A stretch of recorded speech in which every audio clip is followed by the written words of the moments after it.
آگے ارشاد فرمایا وَإِذْ أَخَذْنَا مِيثَاقَكُمْ، اور یاد کرو جب ہم نے تم سے پختہ عہد لیا، لا تسفکون دماءکم، کہ اپنوں کا خون نہ کرنا، ولا تخرجون انفسکم من دیارکم، اور اپنوں کو اپنی بستیوں سے نہ نکالنا، ثم پھر اقررتم، تم نے اس کا اقرار کیا، وانتم تشہدون، اور تم گواہ ہو۔ اللہ تبارک و تعالی نے بنی اسرائیل سے یہ عہد لیا تھا کہ تم آپس میں ایک دوسرے کا خون مت بہانا، اور ایک دوسرے کی بستیوں پر حملہ مت کرنا، ایک دوسرے کو گھروں سے مت نکالنا، بے گھر مت کرنا۔ انہوں نے اقرار کیا تھا، قسمیں کھائی تھیں کہ ہم اس پر عمل کریں گے، یعنی ہم کسی کا خون بھی نہیں بہائیں گے اور کسی کو اس کے گھر سے بے گھر بھی نہیں کریں گے۔ ثم انتم ہؤلاء، پھر یہ جو تم ہو، تقتلون انفسکم، اپنوں کو قتل کرنے لگے، وتخرجون فریقا منکم من دیارہم، اور اپنے میں سے ایک گروہ کو ان کے وطن سے نکالتے ہو، تظاہرون علیہم بالاسم والعدوان،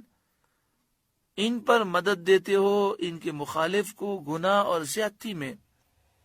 بالاسم، اسم مانے گناہ، عدوان مانے زیادتی، ظلم۔ یہاں پر واقعہ یہ تھا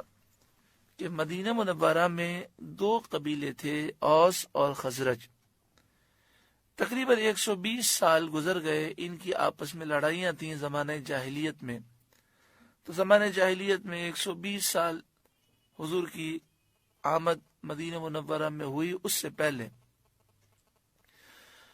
120 سال سے ان کی جنگیں تھی۔ پھر مسئلہ یہ تھا کہ وہاں پر یہودی قبیلے بھی تھے، تو ایک قبیلہ تھا بنو قریظہ، اس کی دوستی تھی اوس سے، اور ان کا معاہدہ تھا اوس سے، اور دوسرا قبیلہ تھا بنو ندیر، اس کا معاہدہ تھا خزرج سے۔ اب اگر اوس اور خزرج کی لڑائی ہوتی تو معاہدے کی وجہ سے اوس کے ساتھ کھڑے ہو جاتے تھے بنو قریظہ والے، اور خزرج کے ساتھ کھڑے ہوتے بنو ندیر۔ جنگ ہو رہی ہے اوس اور خزرج کی، لیکن آپس میں یہ دونوں بھی کھڑے ہو جاتے اور ایک دوسرے کو قتل بھی کرتے، بستیوں پر حملہ بھی کرتے، اور لوگوں کو بے گھر بھی کرتے تھے۔ جب ان سے کہا جاتا کہ تم یہ کیوں کر رہے ہو، تو وہ کہتے کہ ہم نے ان سے معاہدہ کیا ہوا ہے کہ اگر کوئی اوس پہ حملہ کرے گا تو ہم اوس کا ساتھ دیں گے۔ بنو ندیر کہتے کہ ہم نے خزرج سے معاہدہ کیا ہے کہ کوئی خزرج پہ حملہ کرے گا تو ہم اس کا ساتھ دیں گے۔ تو فرمایا تظاہرون علیہم بالاسم والعدوان، گناہ کا معاہدہ تو نہیں ہو سکتا، تم گناہ میں اور ظلم میں ان کی مدد کرتے ہو، حالانکہ تمہاری کتاب توریت میں یہ بات لکھی ہے کہ ظلم میں اور گناہ میں کسی کی مدد نہیں کی جا سکتی۔ اس سے ہمارے لیے بھی عبرت ہے کہ ہم کہتے ہیں جی ہمارے رشتہ دار ہیں، رشتہ داروں کے حقوق ہیں، جی والدین کہہ رہے ہیں ہم کیا کریں، تو ان باتوں کی وجہ سے ہم گناہوں پر بہانے تو نہیں بنا سکتے کہ جی رشتہ دار کہہ رہے ہیں، ان کا دل خوش کرنے کے لیے ہم اللہ کی نافرمانی کر لیں۔ تو گناہ میں اور ظلم میں کسی کا ساتھ نہیں دیا جا سکتا۔ پھر یہ لوگ کیا کرتے، جب جنگ ختم ہو جاتی تو بنو قریظہ یہ دیکھتے کہ اوس کی قید میں بنو ندیر والے آ گئے، تو یہ اوس کے پاس جاتے، جو ان کے دوست کہتے یہ سامنے والا قبیلہ جو ہے یہ ہمارے بھائی ہیں، یہ آپ کی قید میں آئے ہیں، یہ فدیہ لے لیں، یہ مال لے لیں، ان کو چھوڑ دیں۔ لیکن اگر جنگ میں یہ مل جاتے تو یہ جان سے مار دیتے، بستیوں کو آگ بھی لگا دیتے، بستیوں سے نکال بھی دیتے۔